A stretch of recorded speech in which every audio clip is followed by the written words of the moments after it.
Aquella noche, Roma creyó haber conquistado a su enemigo, pero lo que encontró fue el silencio más aterrador de su historia. 300 mujeres mataron a sus propios hijos y luego se ahorcaron unas a otras con sus trenzas, porque una civilización entera eligió borrarse del mundo antes que vivir bajo el dominio romano. ¿Qué miedo puede ser más fuerte que el instinto de una madre? ¿Fue un acto de locura colectiva? ¿O el último desafío contra el imperio más poderoso de la tierra? Para comprender esta decisión extrema, debemos seguir el camino que llevó a Roma a destruir un pueblo en un solo día. Para comprender cómo se llegó a aquella noche de silencio absoluto, no debemos empezar en Roma. Aún no. Debemos mirar hacia el norte, hacia un mundo frío, hostil, cubierto de bosques oscuros y costas azotadas por mares impredecibles. Allí vivían los cimbrios y los teutones, pueblos que Roma llamaba bárbaros, pero que en realidad eran algo muy distinto a un ejército invasor. Eran una civilización entera en movimiento. Hombres, mujeres, ancianos y niños avanzaban juntos. No marchaban en formación ni portaban estandartes de conquista.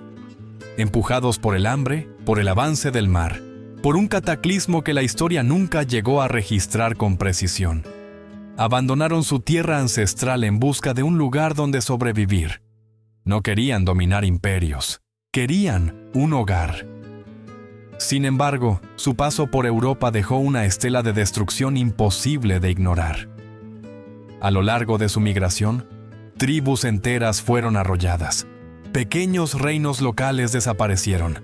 Los ejércitos que intentaron detenerlos fueron destrozados uno tras otro.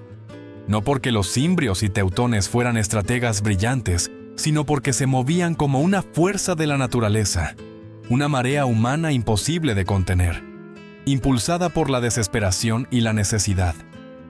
Con el tiempo, su mirada se fijó en un único destino: Italia, Roma. El único lugar lo suficientemente rico como para alimentar a cientos de miles de personas. Para ellos, Roma no era un enemigo ideológico, era una promesa de supervivencia. Pero para Roma, al principio, ellos no fueron más que otro problema lejano, otra horda bárbara que se resolvería más adelante. Ese desprecio fue el primer error. En el año 105 a.C., cerca de Araucio, una fuerza combinada de cimbrios y teutones se enfrentó a dos ejércitos romanos. Dos cónsules, más preocupados por el orgullo y la rivalidad política que por el peligro real, subestimaron por completo a su enemigo. Discutieron entre ellos, dividieron sus fuerzas y avanzaron sin coordinación. El resultado fue una catástrofe sin precedentes. En una sola jornada, 80.000 legionarios y 40.000 auxiliares fueron aniquilados, 120.000 hombres muertos en una tarde. Una derrota peor que cualquier otra sufrida por la República, peor incluso que Canas. Cuando la noticia llegó a Roma, el pánico se apoderó de la ciudad. Sus ejércitos del norte habían dejado de existir y el camino hacia Italia quedaba abierto. Roma, por primera vez en generaciones, se sintió indefensa. La derrota de Araucio no fue solo una tragedia militar, fue una herida abierta en el orgullo romano. Durante generaciones, Roma había crecido creyéndose invencible, convencida de que cualquier amenaza podía ser aplastada con disciplina y acero. Pero ahora, en un solo día, 120.000 hombres habían sido borrados del mapa. Las legiones del norte habían desaparecido. No quedaba nada entre Italia y aquella marea humana que avanzaba lentamente hacia el sur. El pánico se apoderó de la República. En las calles de Roma comenzaron a circular rumores cada vez más oscuros. Se decía que los cimbrios y los teutones eran gigantes, que no sentían dolor, que luchaban hasta morir sin retroceder un solo paso. El terror cimbrio se convirtió en una leyenda viva. No era solo miedo al enemigo, era miedo al colapso. Si aquellos pueblos cruzaban los Alpes, Roma no tendría con qué detenerlos. Las instituciones empezaron a resquebrajarse. Las leyes, que durante siglos habían sido sagradas, comenzaron a parecer un lujo peligroso. En momentos normales, la República se protegía de los hombres ambiciosos limitando el poder y el tiempo en el cargo. Pero ya no eran momentos normales. Roma no necesitaba un político, necesitaba un salvador. Y así, la ciudad volvió su mirada hacia un hombre que despreciaba las reglas tanto como entendía la guerra. No pertenecía a las grandes familias patricias ni al viejo círculo del poder. No había heredado prestigio ni influencia. Se había forjado a sí mismo en el campo de batalla, ascendiendo desde las filas gracias a una mezcla de brutalidad, disciplina y genio táctico. Su nombre era Cayo Mario. Mario fue elegido cónsul una vez, luego otra y otra más.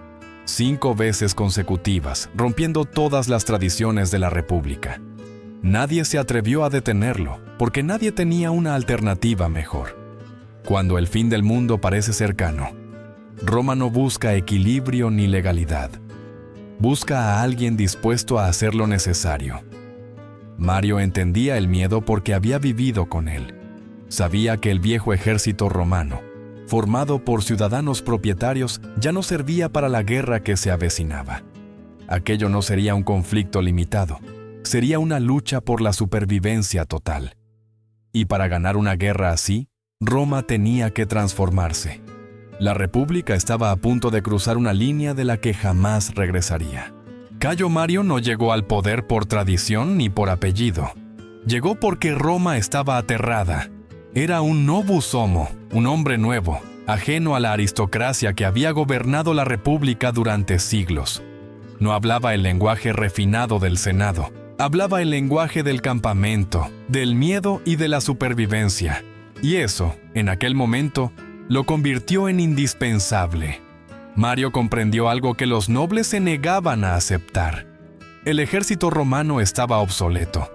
Dependía de ciudadanos propietarios que servían por temporadas y regresaban a sus campos. Pero el enemigo al que se enfrentaban no volvería a casa tras una campaña corta.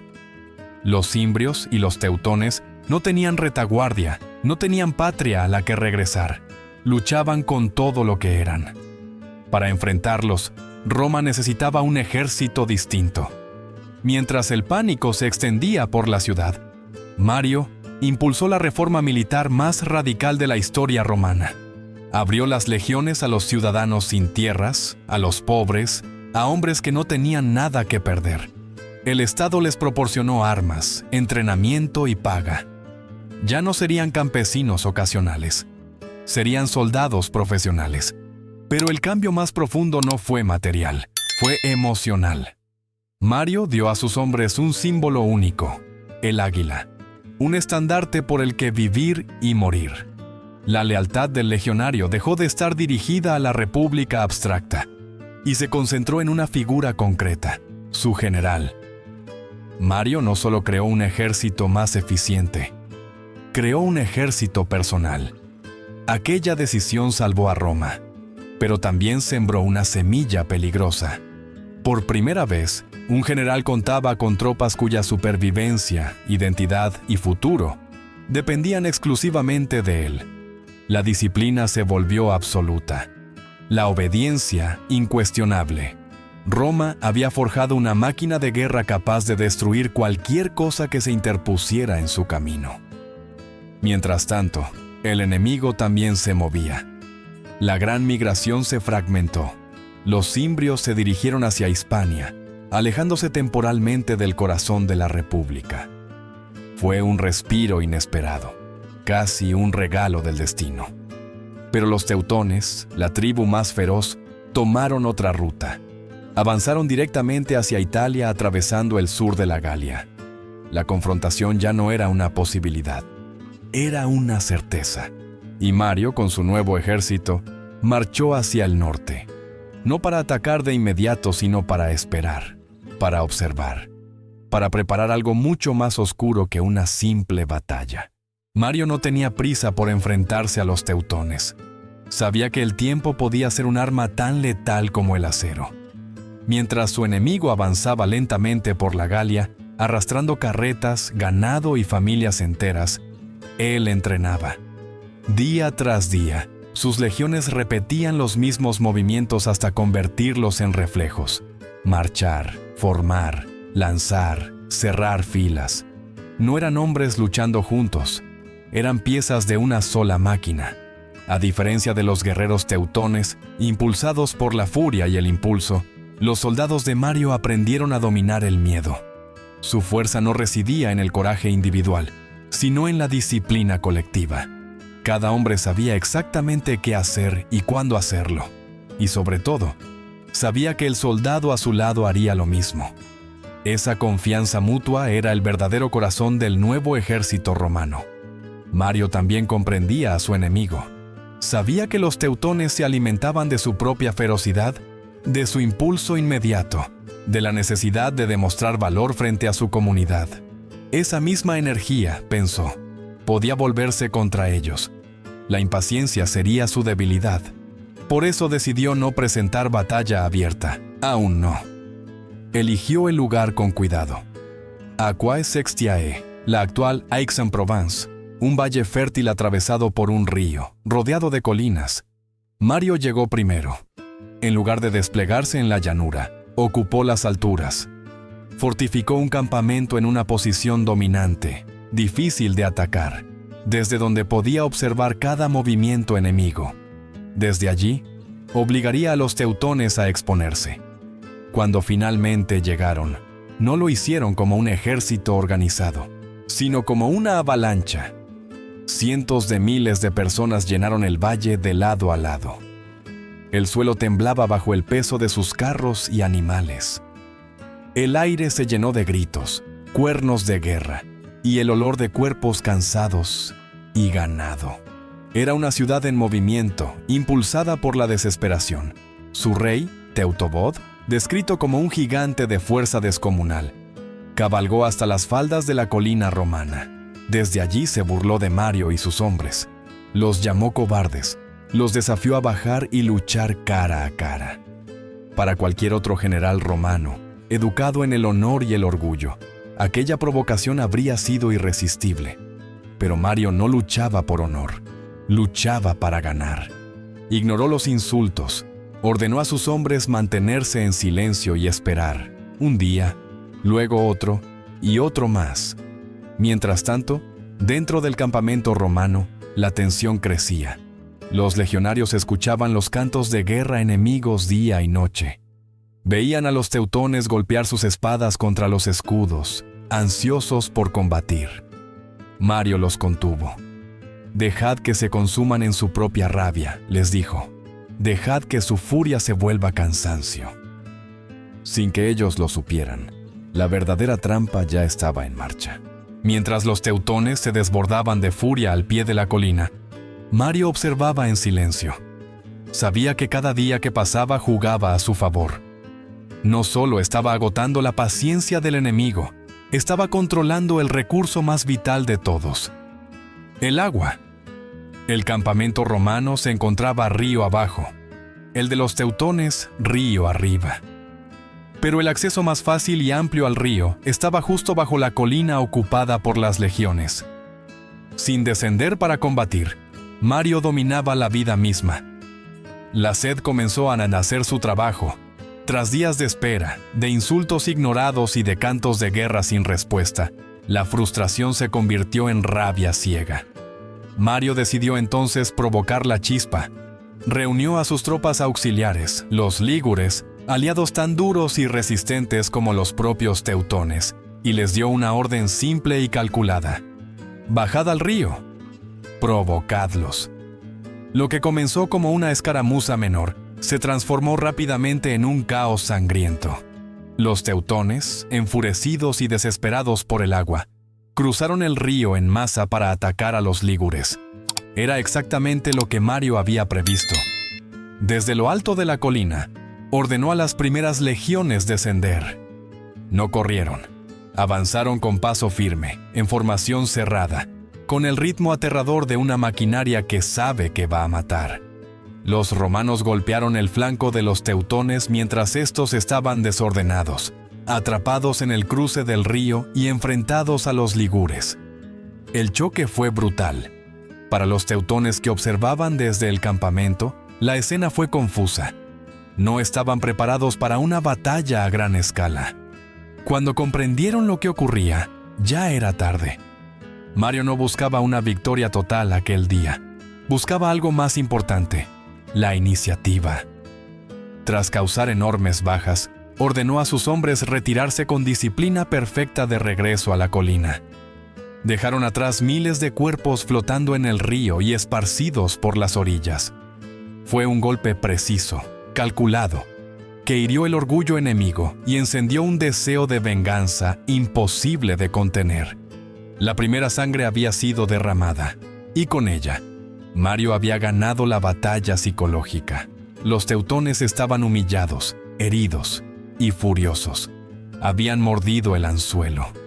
Aquella noche, en el campamento enemigo, no se habló de retirada ni de prudencia, solo de atacar, de subir la colina al amanecer y aplastar a los romanos con todo lo que tenían. Mario lo sabía. Sabía que al día siguiente atacarían sin reservas, impulsados por la rabia y no por la razón, justo como él quería. Pero lo que los teutones no podían imaginar era que la verdadera genialidad del plan romano aún no se había revelado. Mientras el enemigo aullaba de ira y lloraba a sus muertos, Mario preparaba el golpe final. En la oscuridad, dio una orden secreta. 3,000 de sus mejores hombres abandonarían el campamento bajo el amparo de la noche. Marcharían por un sendero oculto que rodeaba el valle y se internarían en las colinas boscosas situadas justo detrás del campamento teutón. Allí esperarían, en absoluto silencio. La aniquilación no vendría solo de frente. Vendría desde donde nadie la esperaba. El amanecer no trajo calma, trajo furia. Desde el valle, el campamento teutón despertó como una bestia herida. Durante la noche habían afilado sus armas, golpeado sus escudos y jurado venganza. No había plan ni estrategia, solo una certeza. Subirían aquella colina y matarían a cada romano que encontraran. Para ellos, no era una batalla, era un ajuste de cuentas. Mario reunió a sus hombres. No les prometió gloria ni botín. Les dio una orden simple y brutal: manteneos firmes. No lucháis contra hombres, lucháis contra la rabia. Dejad que se estrellen contra vosotros. Para aquellas legiones, su palabra era ley. Habían sido entrenadas para obedecer incluso cuando el miedo gritaba lo contrario. Desde lo alto de la colina, la marea teutona parecía infinita. Decenas de miles de guerreros comenzaron a avanzar cuesta arriba, gritando, aullando, golpeando sus armas. El suelo vibraba bajo sus pasos. Los centuriones romanos caminaban detrás de la primera línea, repitiendo una y otra vez el mismo mandato: manteneos firmes, mantened la línea. Mario esperó. Dejó que el enemigo subiera.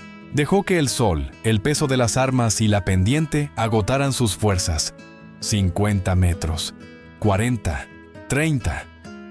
Justo cuando la primera ola estaba a punto de chocar, los cuernos romanos sonaron al unísono. El cielo se oscureció. Decenas de miles de pila volaron al mismo tiempo. No eran simples jabalinas. Estaban diseñadas para doblarse al impactar, inutilizando los escudos enemigos. Los grandes escudos de madera de los teutones quedaron convertidos en cargas inútiles, erizados de hierro torcido. Sin protección, chocaron contra el muro romano. Allí se reveló la verdadera diferencia entre ambos mundos. Los teutones luchaban con espadas largas, necesitaban espacio, amplitud, impulso. Los romanos luchaban hombro con hombro, no balanceaban sus armas. Apuñalaban, movimientos cortos, rápidos, mortales, protegidos por enormes escudos. Era la disciplina industrial contra el caos individual. Durante 1 hora, luego 2, la presión fue inhumana. Los cuerpos se acumulaban frente a la línea romana. Por cada teutón que caía, otros 2 ocupaban su lugar. La primera línea romana luchaba hasta caer, y era reemplazada de inmediato por la siguiente. Una rotación perfecta, despiadada, una máquina diseñada para no romperse. Pero incluso las máquinas tienen límites. El furor teutónico, aunque desorganizado, era implacable. La disciplina romana comenzó a crujir. El sol subía, el cansancio se hacía insoportable. La batalla pendía de un hilo. Mario no miraba el frente. Sus ojos estaban fijos en las colinas boscosas detrás del enemigo. Allí, ocultos entre los árboles, 3000 hombres contenían la respiración desde hacía horas. Escuchaban los gritos, el choque del hierro, la muerte de sus camaradas. Cada segundo era una prueba de obediencia absoluta. Entonces Mario vio el momento exacto. El enemigo estaba completamente comprometido, sin reservas, sin defensa en la retaguardia. Se giró hacia un legionario que sostenía un escudo pulido como un espejo. Con un leve gesto, el escudo capturó la luz del sol y la devolvió en un destello cegador. La señal. Al instante, el silencio del bosque se rompió con un sonido que heló la sangre. 3000 cuernos y trompetas romanas resonaron al unísono justo a espaldas del ejército teutón. El infierno acababa de abrirse. Desde los árboles surgió una visión imposible. 3000 romanos frescos, descansados, descendían a toda velocidad por la ladera. No atacaron el centro del combate. Golpearon donde más duele a un ejército: la retaguardia. Allí estaban las carretas, los ancianos, las mujeres y los niños. Allí estaba la razón por la que los teutones habían luchado desde el principio. El impacto fue inmediato y devastador. Los pocos guardias que quedaban atrás fueron superados en segundos. El orden se disolvió en pánico. Los gritos que llegaron hasta la primera línea no eran de guerra, eran gritos de familia. Los guerreros teutones, empapados de sudor y sangre, escucharon los cuernos, escucharon el clamor detrás de ellos y se giraron. Lo que vieron fue el fin de su mundo. Romanos donde jamás deberían haber estado. Sus propios hijos corriendo, sus mujeres cayendo. En ese instante, la batalla se perdió. La moral no se quiebra en el frente, se desintegra desde atrás. La duda fue su sentencia de muerte. Mario observó cómo el pánico se propagaba como una onda.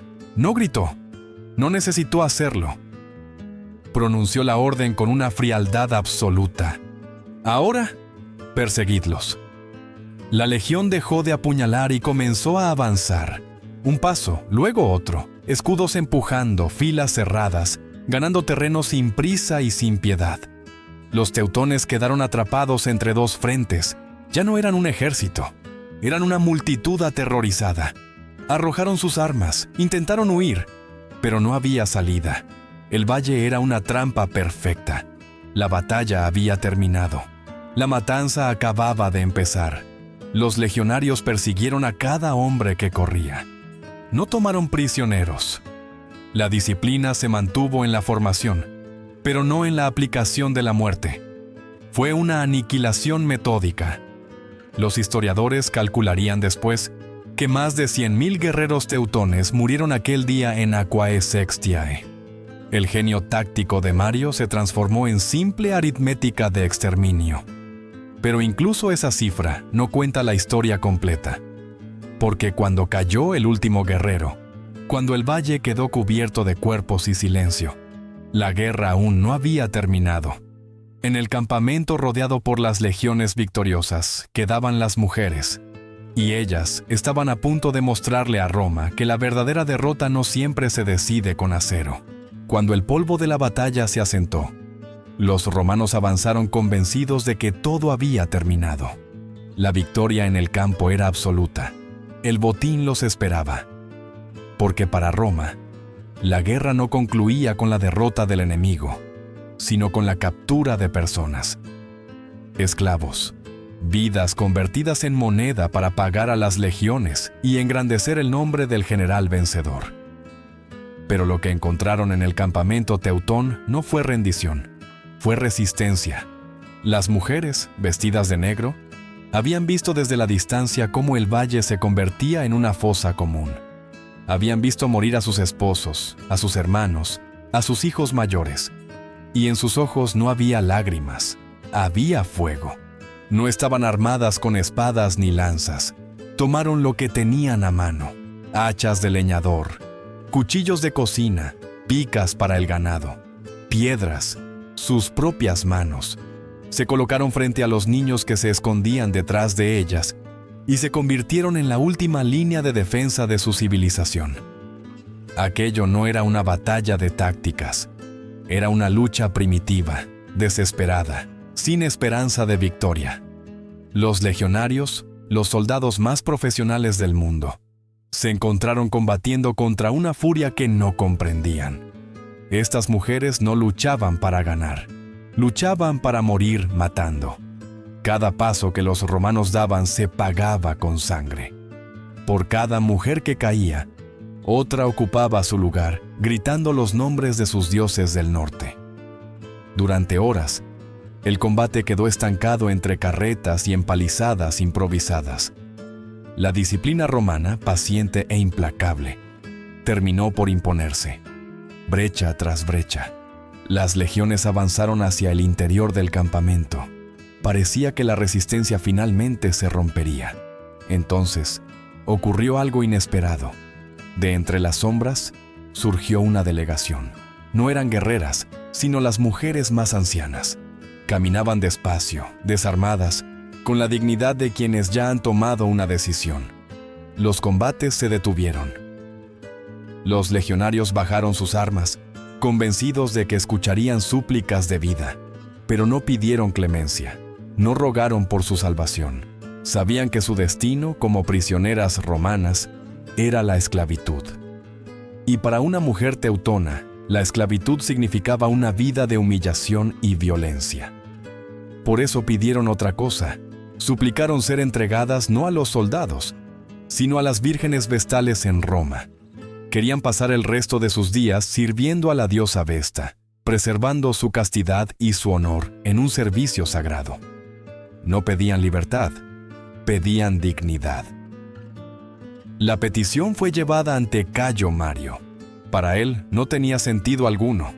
Aquellas mujeres eran botín de guerra. Pertenecían a sus soldados por derecho de conquista. Negarles ese premio era políticamente imposible. La ley de la guerra era clara. Los vencidos perdían todos sus derechos. La respuesta de Roma fue breve y brutal.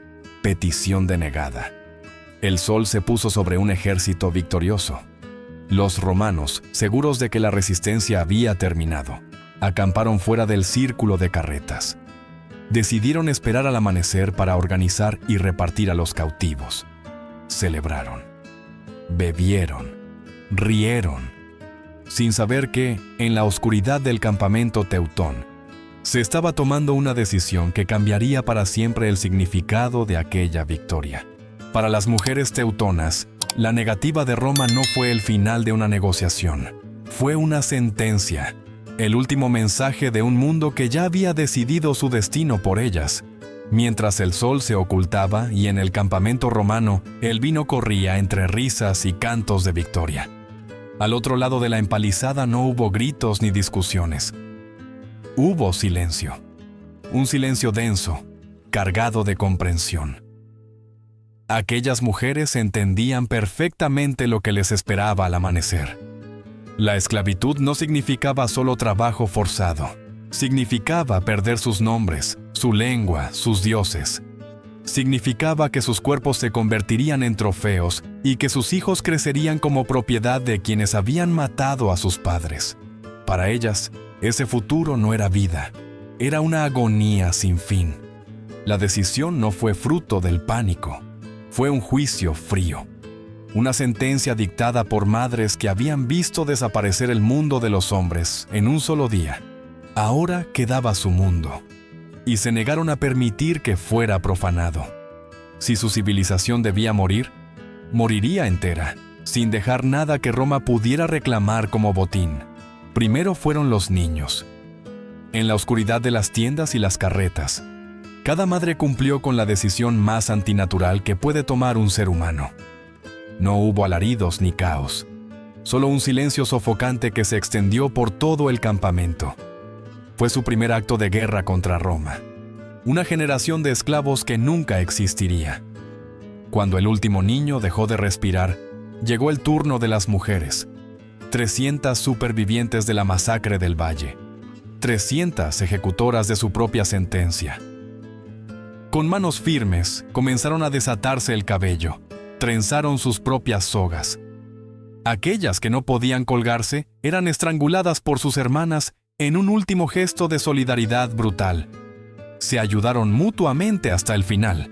Se colgaron de las vigas de las carretas, de las ramas de los pocos árboles que quedaban en el campamento, de cualquier estructura capaz de soportar su peso. Transformaron su hogar en una tumba colectiva. No dejaron cartas, no dejaron explicaciones. Su mensaje no estaba hecho de palabras, sino de ausencia. Al amanecer, lo primero que notaron los romanos fue el silencio. No había llantos, no había súplicas, no había el murmullo habitual de una multitud cautiva. El campamento teutón parecía vacío. Los centuriones gritaron órdenes para organizar a los prisioneros, pero nadie respondió. Era como hablarle a una tumba. La curiosidad se convirtió en inquietud. La inquietud en un presentimiento oscuro. Los veteranos, hombres acostumbrados a dormir entre cadáveres, sintieron un escalofrío que no tenía nada que ver con la brisa matinal. Algo estaba profundamente mal. Cuando finalmente se abrió una brecha en la empalizada y los primeros legionarios entraron, comprendieron por qué. El campamento no estaba vacío, estaba lleno. Lleno de cuerpos inmóviles, colgando en un orden terrible, mujeres, niños, silencio absoluto. Roma había conquistado un cementerio. La noticia llegó a Mario como un golpe seco. No había prisioneros, no había botín humano, solo muertos. El informe no describía una situación militar, era un epitafio. Durante un instante, el hombre que había salvado a Roma no sintió horror ni compasión. Sintió rabia, una furia fría, contenida, porque aquellas mujeres le habían arrebatado lo más valioso de una victoria romana: los testigos. Sin cautivos no habría desfile triunfal completo, no habría reyes encadenados caminando por la vía sacra, no habría miles de rostros derrotados confirmando ante el pueblo que Cayo Mario, el Novus Homo, había salvado a la República. Habían ganado la guerra del acero, pero habían perdido la imagen de la victoria. Mario tuvo que verlo con sus propios ojos. Entró en el campamento teutón y caminó entre las carretas convertidas en horcas. Observó los cuerpos inmóviles, los niños cuidadosamente colocados bajo sus madres. La ausencia total de caos. No encontró miedo, no encontró arrepentimiento, solo una calma desafiante que no encajaba en ninguna lógica militar. La guerra, para Mario, siempre había sido simple. Se aplicaba una fuerza aplastante hasta que el enemigo se quebraba y se sometía. Pero allí se enfrentó a algo distinto. Un enemigo que había elegido desaparecer antes que ser conquistado. Aquello no era una rendición. Era la última jugada de una guerra que Roma ni siquiera había entendido del todo.